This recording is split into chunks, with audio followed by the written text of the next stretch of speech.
root x minus x square minus 1 y minus 1 root y square minus 1 z 1 root z minus 1 x 1.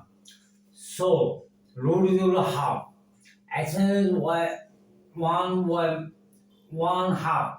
Such this x minus half 1 into half y plus half y minus half z plus half z minus half x plus half x minus half x plus half y plus half y minus half z plus half z minus half x minus half y minus half minus half minus half 0 0 0 1 1 1.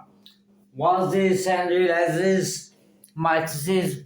Please subscribe me.